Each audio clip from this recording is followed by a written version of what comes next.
This is the song we made in the first episode of the Scaffold. It's called Your Attention, Please. Cause you choose right over me, and the way you talk over me makes it plain to see you're not listening, you're not here. Hey there! Welcome to the Scaffold. I'm Iffy Wisdom. Some people call me Greg. And there's one thing I want you to know about me. It's that in addition to being a musician and a visual artist, I'm also a software developer. Have been for years and years and years. And one of the mottos I developed almost a decade ago now that has served me really well has been always be building. It keeps me up to date on the latest tech, yeah, but more importantly, it keeps me always tinkering in my brain thing when I'm away from a project and I have idle time. I'm not doom scrolling on my phone, I'm in my head or in my notes, adding to them or just reading over them and playing the scenarios in my notes out over and over again to see what I can add to it, what I can extend it with, how I might do it better. That's what always be building means. It's always sharpening the iron, sharpening the axe, sharpening the axe. And I brought that over to art and music about 6 years ago. And if there's anything you know about creativity, it's that you could show up every day. But if you're waiting on creativity or the muse to make something happen, you might be waiting a while. But you can demand things of your creative faculties. To always be building creatively, just like in software development, construction, engineering, you need scaffolding. The structures that help you build your monuments, your ballads, your masterpiece paintings, your cathedrals of you, if you will. So, yeah, this is the Scaffold where I show you different types of creative scaffolding you can use to demand more of your creativity because I've been using it to demand more of my own.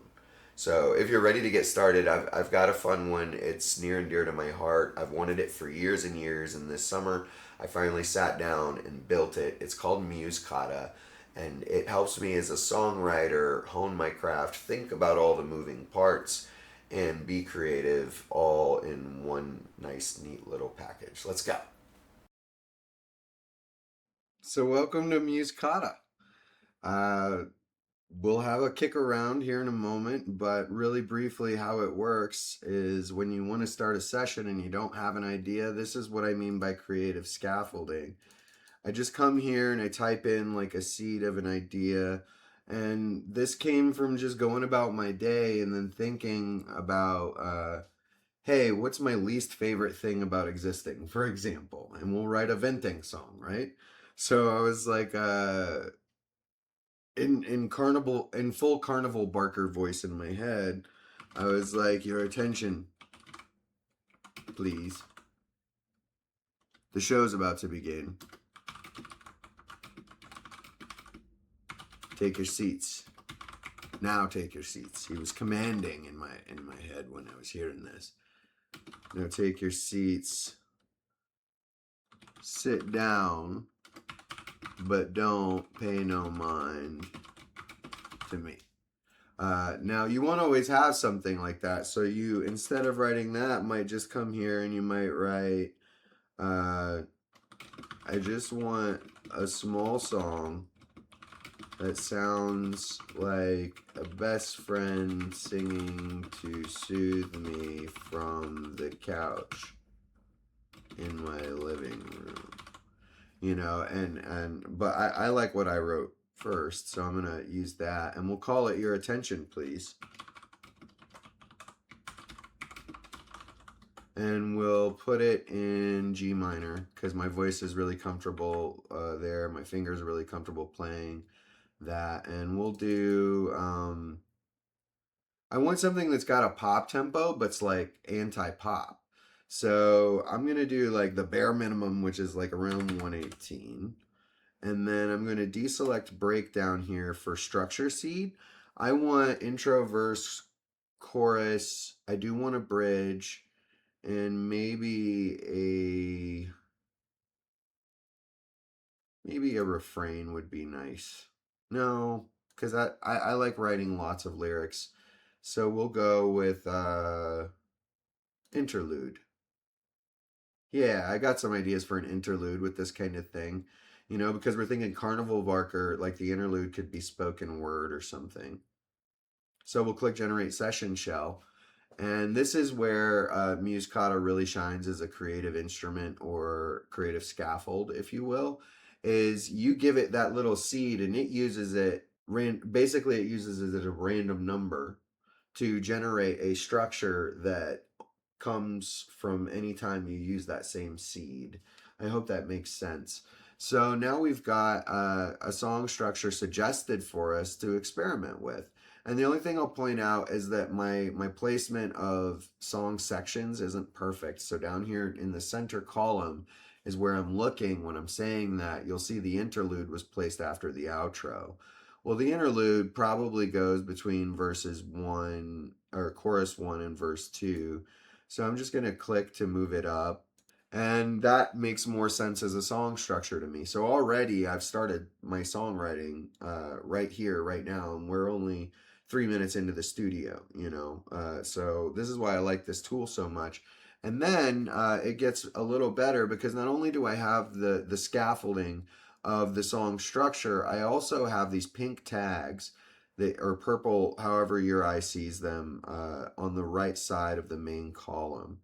Really quickly, let's talk about the app on the whole and how you get around it.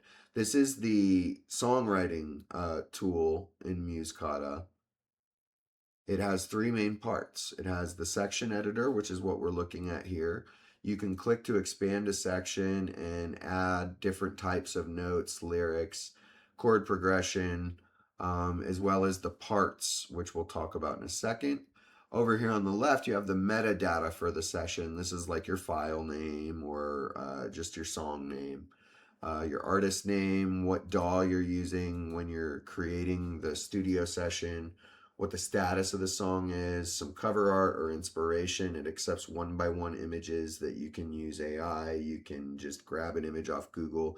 This is only used internally, so it's just there for inspiration and stuff like that. Because sometimes a picture is worth 1,000 words, as they say. Session mode. You have two session modes. You have arranger and lyrics only. I'm not going to touch that because I do want to use the section arranger. The key is here in the meta panel for you to adjust as needed. So is the tempo, time, signature, so that becomes the global key that is referenced here in the chord progression tracker, which we'll talk about more. And then in addition to the metadata, which you can edit and click save down here to change it, you also have the 12i tab. The 12i tags down the main column correspond to these 12 different I words, which are like ways to think about this song section as you approach the writing of it and the storytelling of it.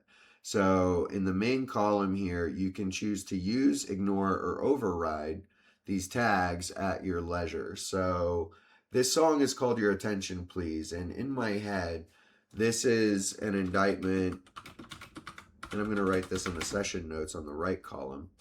This is an indictment of people's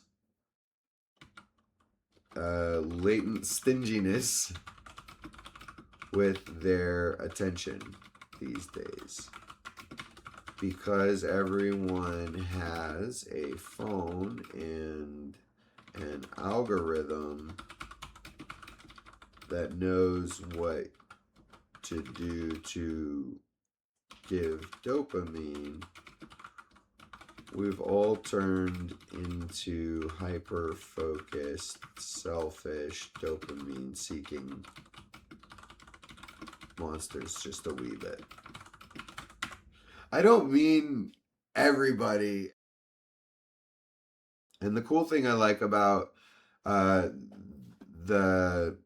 songwriting interface here is the use of the right column for the actual session-wide notes. So you can use storytelling here. You can use actual studio notes, like I'm using my Gaia SH01 for that baseline patch A3 or something. But you also have the session roster here. Now I'm going to use a very basic setup. I'm going to use these pop dry drums, which just happen to be the first recommendation. And this is where you select or add new patches that you're using, or you tell the software about instruments you're using. And you can add notes to each of these instruments, which is important when it comes to guitars, especially because you might be using a pedal board, right? And you might have your chorus dialed in a specific way or something like that. For this track, I know I'm going to be using piano and drums and a bass patch. I'm not going to be playing a physical bass because I can get a little bit more adventurous with an upright bass patch played on keys. So sacrilege, sure, but I'm going to do that. And then maybe an acoustic guitar. I don't know if Luna is in here. So we'll just say Luna, which is my acoustic. And so here in the notes, I could be like, roll is pulse, um, and impatience. So the drums will have an impatient sound to them where it makes sense to, is what I'm getting at there. And then the notes, the drums should be roomy and somewhat distant, not a focal point, an undercurrent, keeping crappy time. So, speaking of DAW, the first thing we want to do in the FL Studio project that I've got open is transcribe these song sections onto the playlist. But let's talk about the verses. We have verse 1, which is interrupt, and verse 2, which is initiate. So with interrupt, you spend the intro working people into a lather based on my notes, right? I got to figure out what that means musically to like work people into a lather. I'm feeling something kind of Phrygian actually. So like I might change the key for this section to G Phrygian.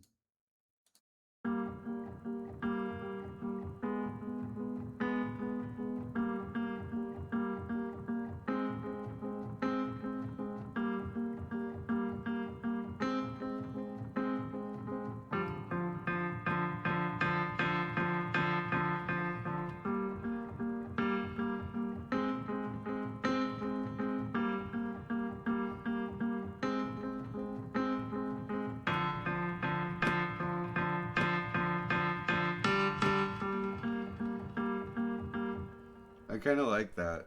I'll find a way to make it work. So I'm kind of happy with that as the jumping off point, let's call it, for working people into a lather. And the reason is because I can hear my acoustic playing a lead line over top of that.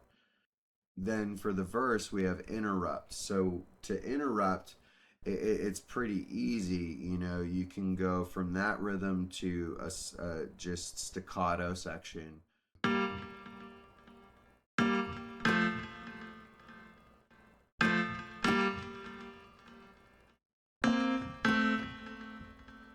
Something like that.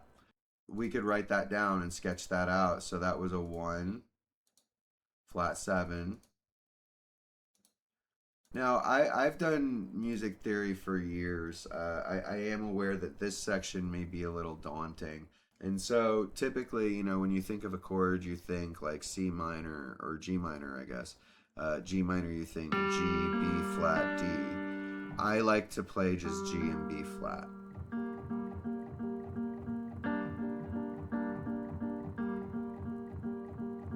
It's less bright, it's less certain as well, I think. It's more tentative sounding.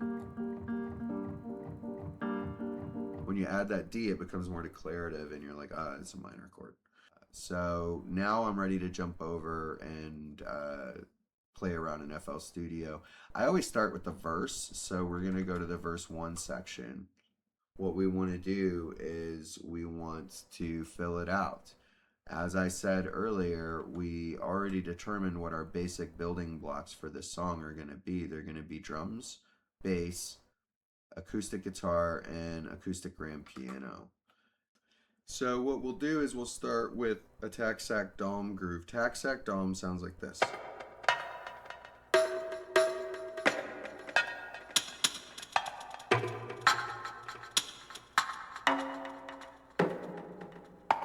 Just a bunch of different percussive hits that I cobbled together into a single drum kit. And in FL Studio, I believe you have the same ability in Ableton Live for sure. I'm not sure about Logic or Cubase. You can have scripts. I have a piano roll script called a broken breakbeat builder. Maybe even boom bap. Let's try boom bap first, actually. So the way it works is you have these grooves. I'm going to choose the dusty head nod with closed hat 16ths, I think. Let's look at the notes. We're working on the first verse and it's interrupt. So we might actually do hats with ride accents. Let's see what that sounds like. And the phrase fill at the turnaround, we'll do a final beat scramble. And then for the seed, I like to always change the random number seed. For this one, let's see. We'll do 2000 and what year was Facebook founded? That's the year all this started. 2004, we'll say. I'm not sure if that's right. I think that's actually right. It's gonna sound like this.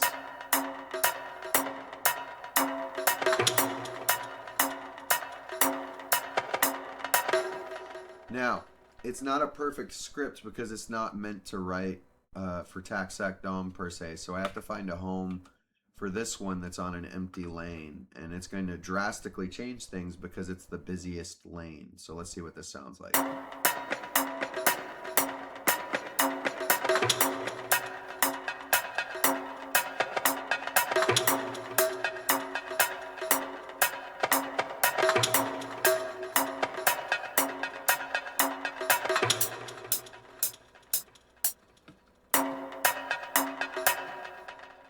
So I don't hate this.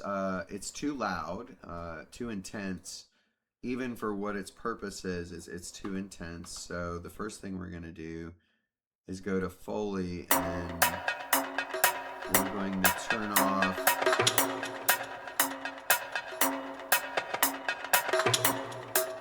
some of these boosts. And then we'll go and we'll select everything and we'll lower its velocity and then bring it back up. We had to flatten some of it, but I just don't want it to be quite so loud.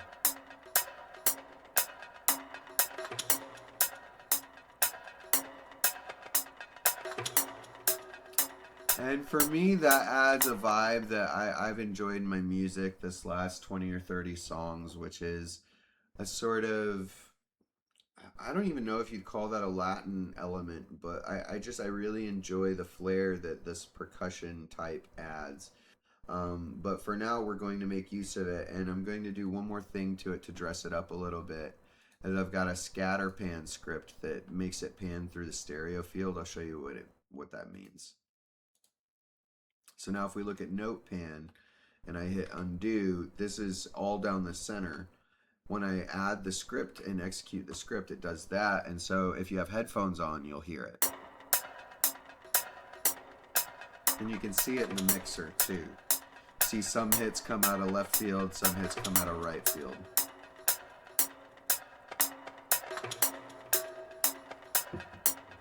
And that makes more room for the drums. So now let's set that to loop.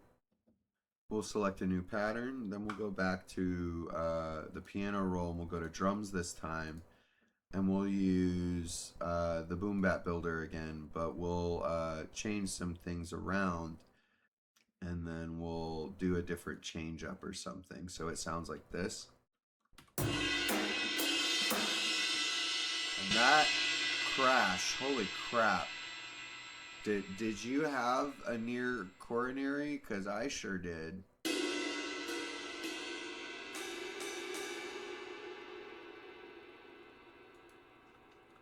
Let's move that down to this one and then turn its velocity way the heck down.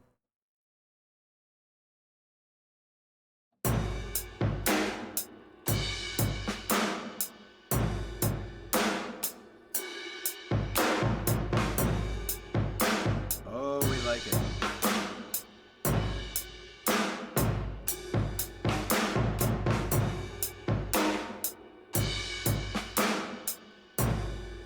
So now we've got a drum groove.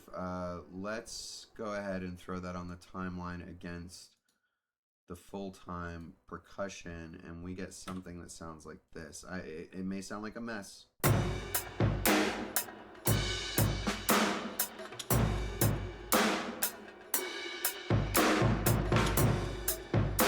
it's got a groove.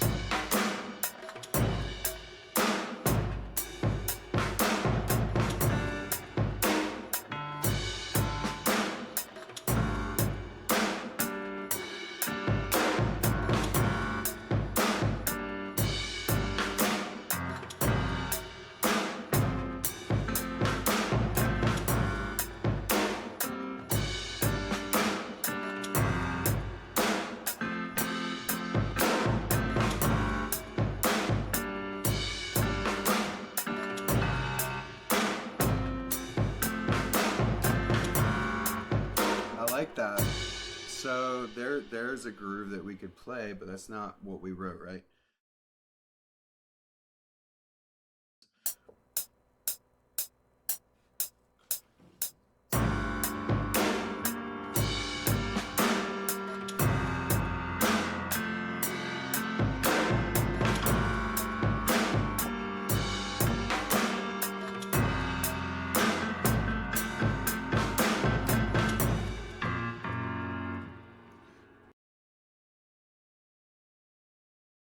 And we extend this across the rest, and then I'm just gonna hopefully pick up where I left off. Right there.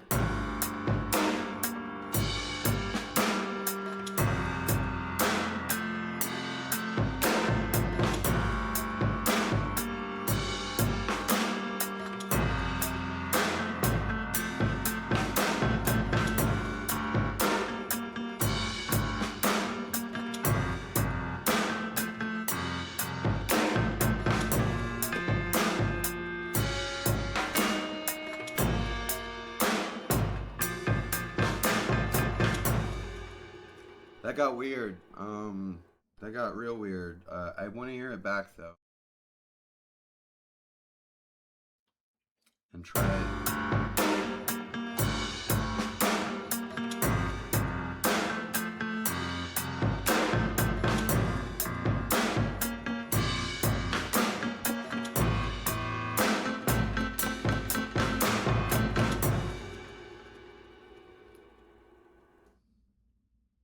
I'm pretty happy with that. So now it's time to do one of the most important things you can do in a studio session, which is save. There we have it. We've got our file saved. We've got our timeline. Now we need to figure out the bass that goes underneath this.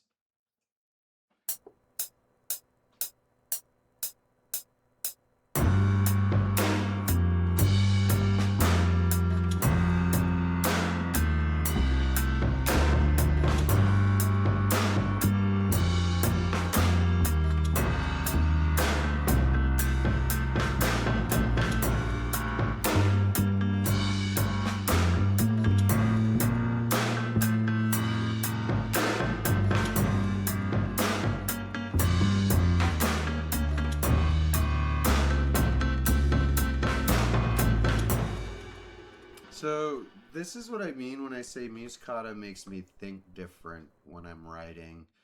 I'm thinking about this interrupt here, and the drums and the addition of the percussion is a good interrupt for me. Like, listen to that, along with the insistence of the piano, the fact that that bass keeps thumping in. I don't think I want the upright bass to do much more than tell of the weariness of this moment.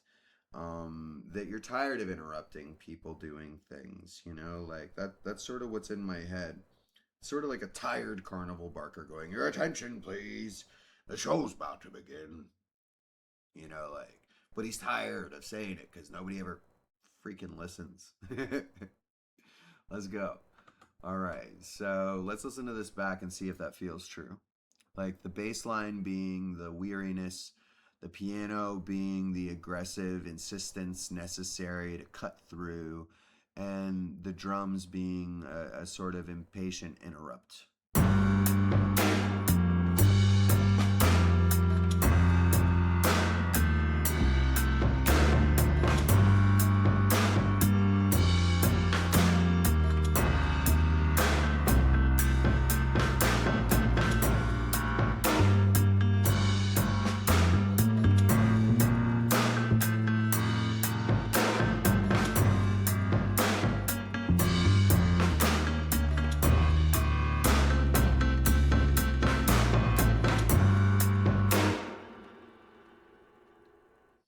Let's do the fun thing.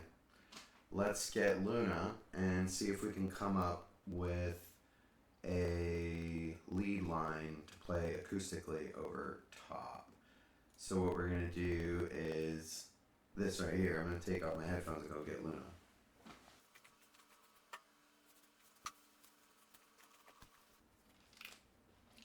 And yes, I'll have you know, they do sell men's guitars where I got this one. I just chose Luna because I like dragonflies and iridescent guitars. It's a very grippy little capo.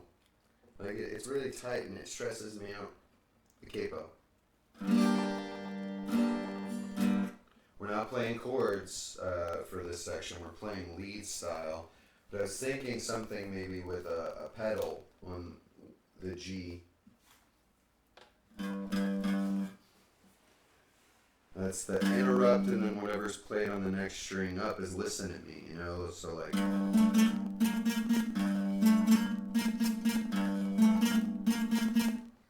Something insistent like that, maybe?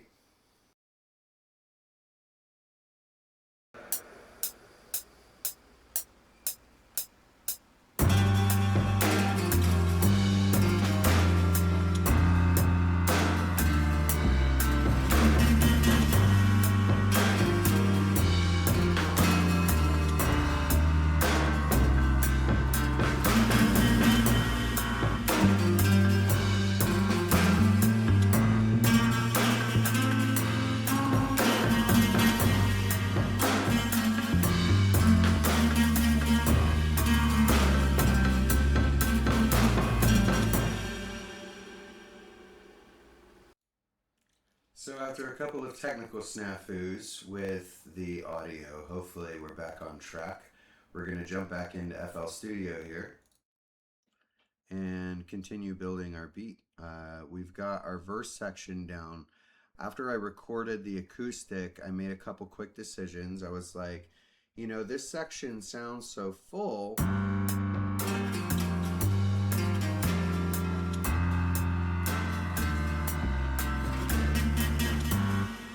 That I think I'll use it, since it's so full, as a second verse, like a climactic section of the song after the first spoken word, well, the only spoken word interlude. And this is all from my notes, just if you're wondering, like if you're jumping around in the video. Like I decided when I came up with this interlude that it would be spoken word. And we haven't written that section yet. Right now we're writing the main meat and potatoes, which is that intro, verse, chorus progression. Right now, what I've done is I've moved the original verse 1 section over to verse 2. Then I copied everything but the bass and the guitar over to verse 1, so that the verse 1 sounds a little bit more plain and gives more space to the lyric.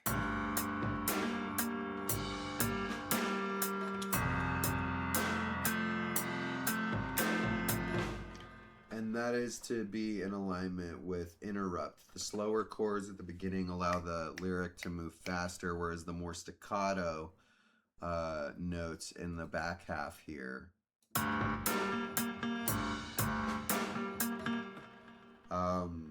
just noticed that has sort of a Kills vibe.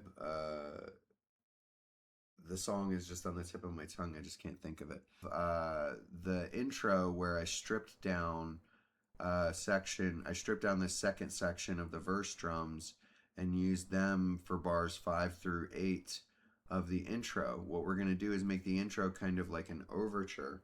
So that's why we're trying to get these chorus 1 drums in place, because that solves 3 sections for us in terms of rhythm. It solves chorus 1, chorus 2, and the intro's back half, the 9 through 16 bars. And what we're going to do to continue is click on this pattern here that's in chorus 1. We'll zoom in on chorus 1. And then we'll go to the piano roll and we'll go back to my scripts. I have one called the Strutter, which is really cool. It writes strut drum grooves. And let's just change the random seed to another social media founding year, 2005 for YouTube. So we'll do a 4-floor swagger and see how that sounds. But here's what we got, 16 bars of it too.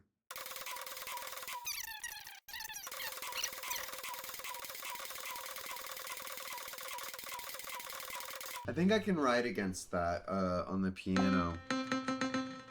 So the piano part for the chorus is kind of important because we're using the 12i tags to shape how we write each section. And you can see it's intimidate. And so what we came up with was this vamp on the left hand. So together that goes.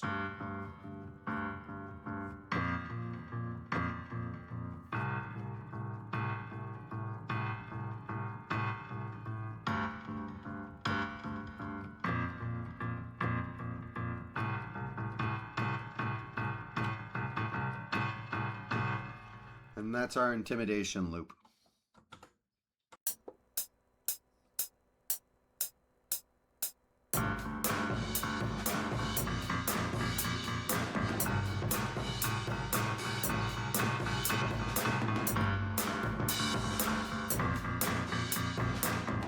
No, I did not like that. I did not like that.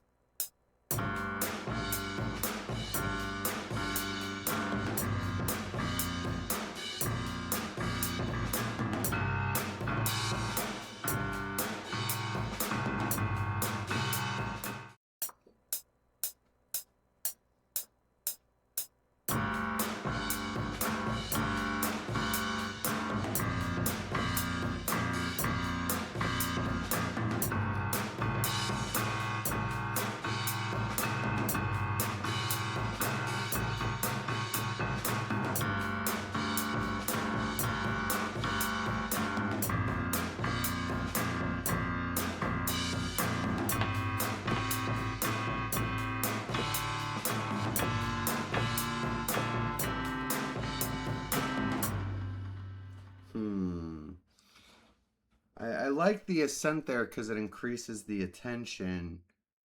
The tension, excuse me, is figure out a top line to go over top of that.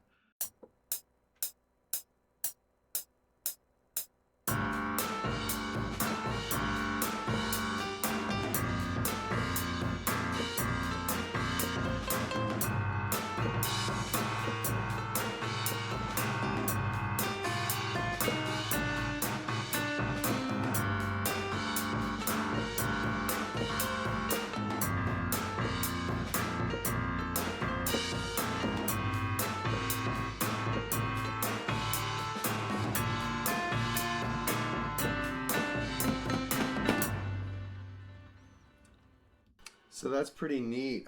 It actually makes me wish I was using a synthesizer, but I'm not yet, and I'm fine with being patient on that because we don't have much more of the song to write. Now that we've got that, we've also got our bass line mostly figured out, right? We know it's 1, 3, 2,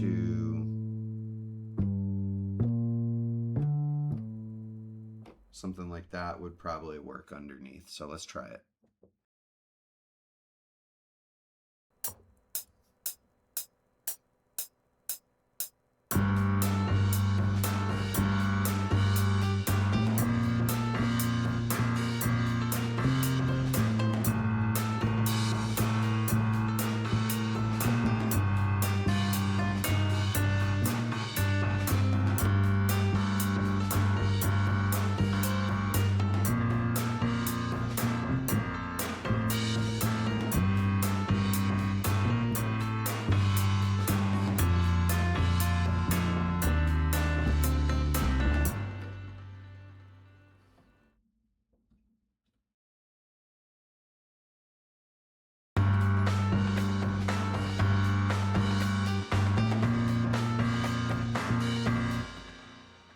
I adore that groove, so we're definitely using it.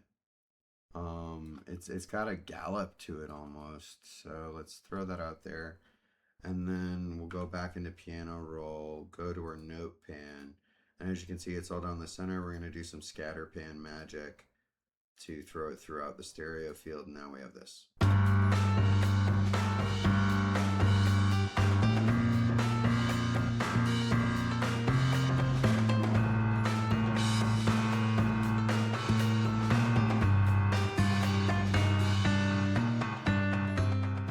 I dare say that almost makes that percussion riff the hook for that section.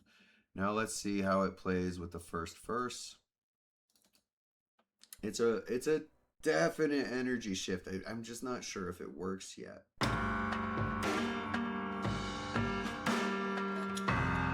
The percussion might actually save the day here from making it work.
And then for this section, I think we're just going to have, and I haven't been using this, but I think for this section we won't even use the bass. If we do, it's going to be very static. So for now, we'll just put that and that. For chorus 1, we're using everything but the guitar. I need to add tac-sac dom over here. There it is. Groove glue. The notes only have to make sense to me.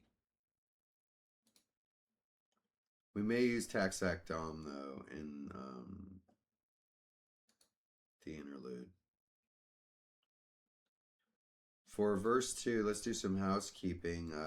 You can copy your chord progressions between sections, so that it's just a little easier to navigate.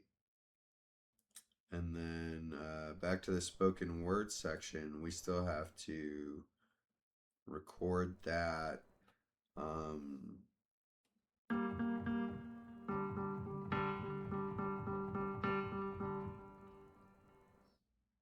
What was I playing? It was and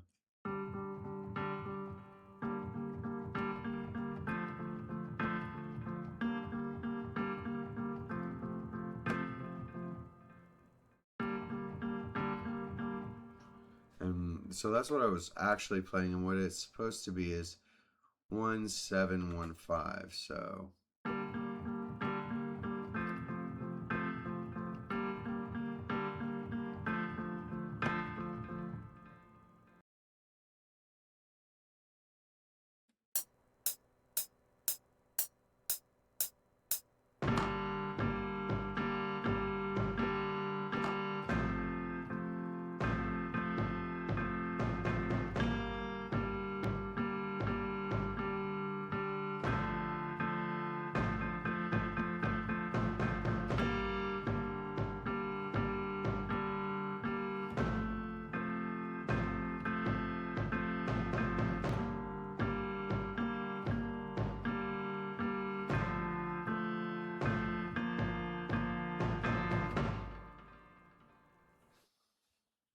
and that last note there was a lift to the third.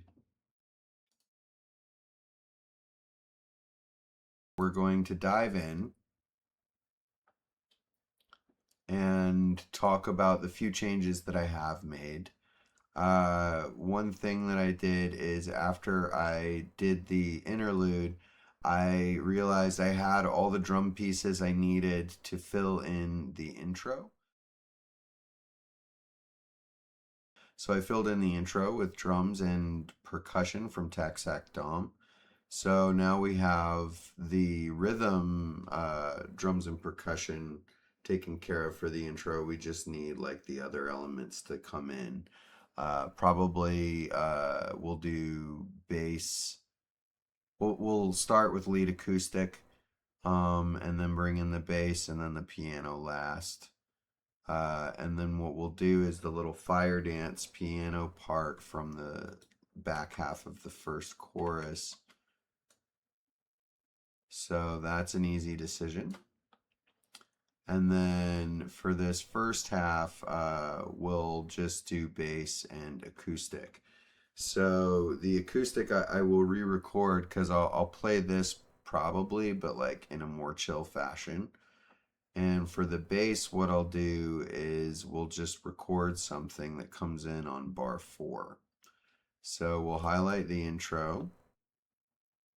Let me grab Luna and we'll do the acoustic part because the bass should play with the acoustic. So that means the acoustic needs to come in first. And for me, organizationally, I'm going to need that acoustic first. And then we switch back to camera one. We're going to need some headphones.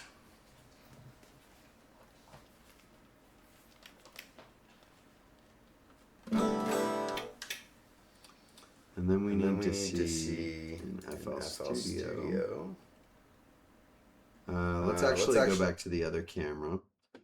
And we'll stay here because I'm going to need to see, and I want you to see when I come in. So like the bass is going to be coming in right here. I'm going to come in on the downbeat or somewhere near the downbeat. Probably not on the downbeat with the guitar because I'm going to be playing a lead line. So none of this, more of this.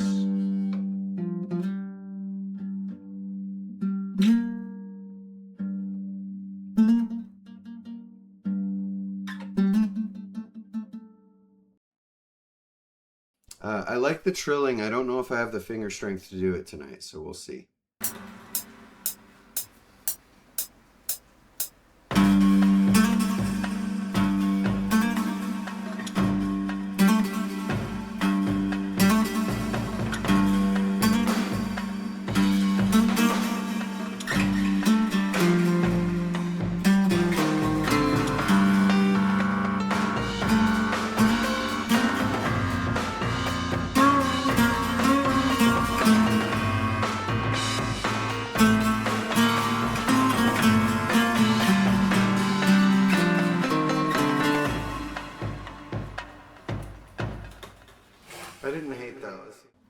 remember, I don't want the bass to come in until around bar 5.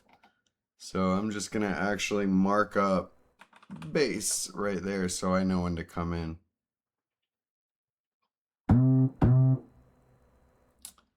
And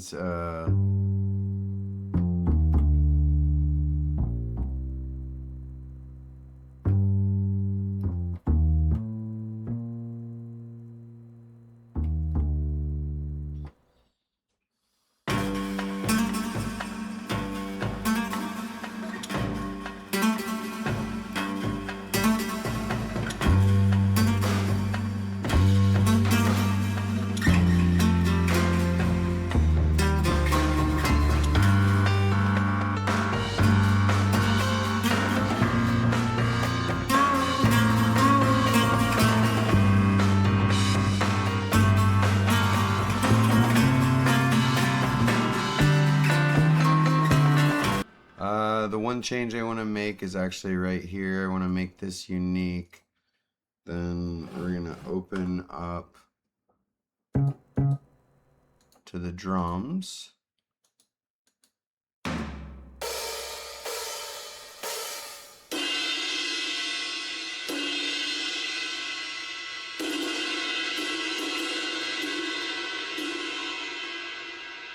And we're going to have a verse crash, so it goes like this.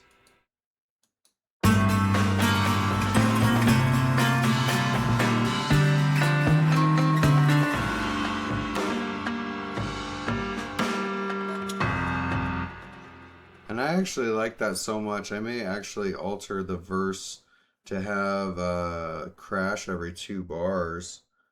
But let's run with that for now. So now we've got our verse, chorus, verse, verse, chorus, interlude, verse, chorus.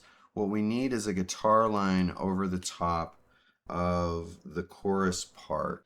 Now for that, I'm hearing something probably on the G string, lead style again, maybe even pentatonic, I'm not sure. So I'm going to get Luna back.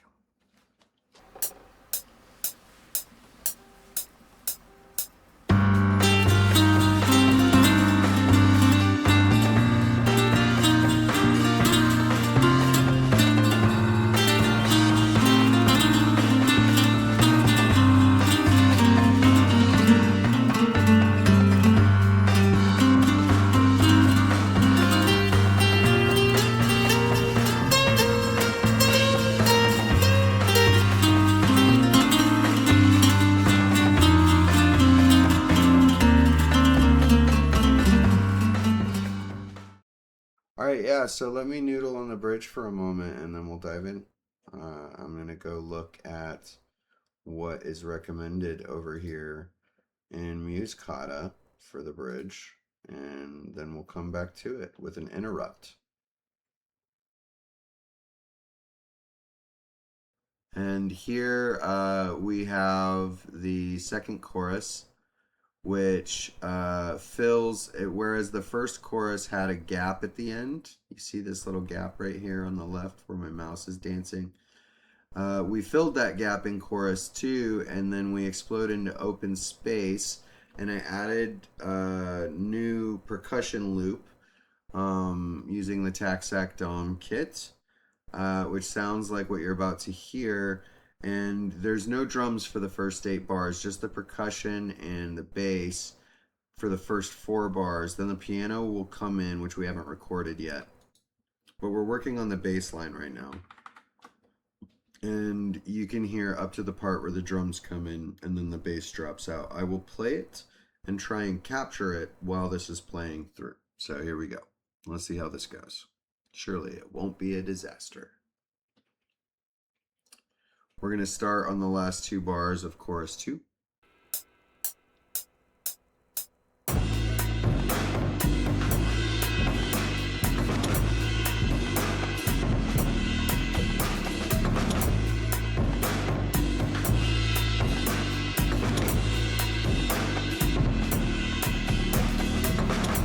And then there will be piano underneath all of this, so that's where we're headed next. and then we'll do a 1-2-5.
I think I'm a fan of the dueling guitars there in the outro because it's indicative of what the narrator is talking about. Like, you can argue with someone about their lack of attention, but if their natural inclination is to withhold their attention for their own personal interests, then there's really nothing that complaining can do. So it leads to this quarrelsome sort of state, and you have these two guitars sort of arguing with each other.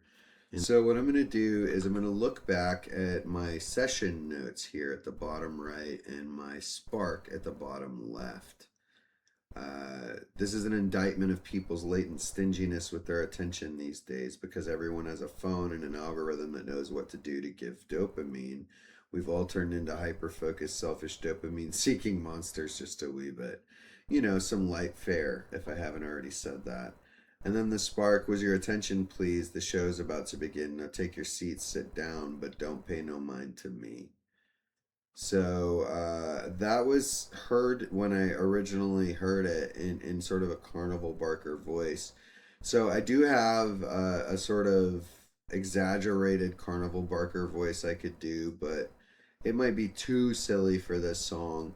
I don't mind if this song comes out a little silly, though, if I'm being honest. So do expect some sarcasm and silliness to my lyrics. And then what I'm going to do is just jump in here. And the way I write lyrics is typically, if I have a lyrical phrase like that, I'll try and work with it first. So that's a great opening for interrupts because that's what a Carnival Barker does. So the first thing I'm going to do is try the seed is the first half of the first verse. And that should be enough for the first 8 bars. And then there's the second 8 bars, which needs to probably be a little hookier, I think. So shorter phrases because there's more going on instrumentally that you might want people to pay attention to, and I think I do in this case. So I'm going to start here. I'm going to keep recording, but I'm going to cut it together into a montage. That way you don't have to hear the ugly parts where I'm pitchy and stuff like that, or just have a terrible idea or say something awful. Enjoy.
time, just a little bit of a little bit.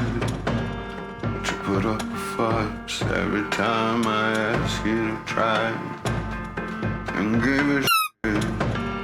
That's on me, no, that's on us, no, that's on you, no, that's on you.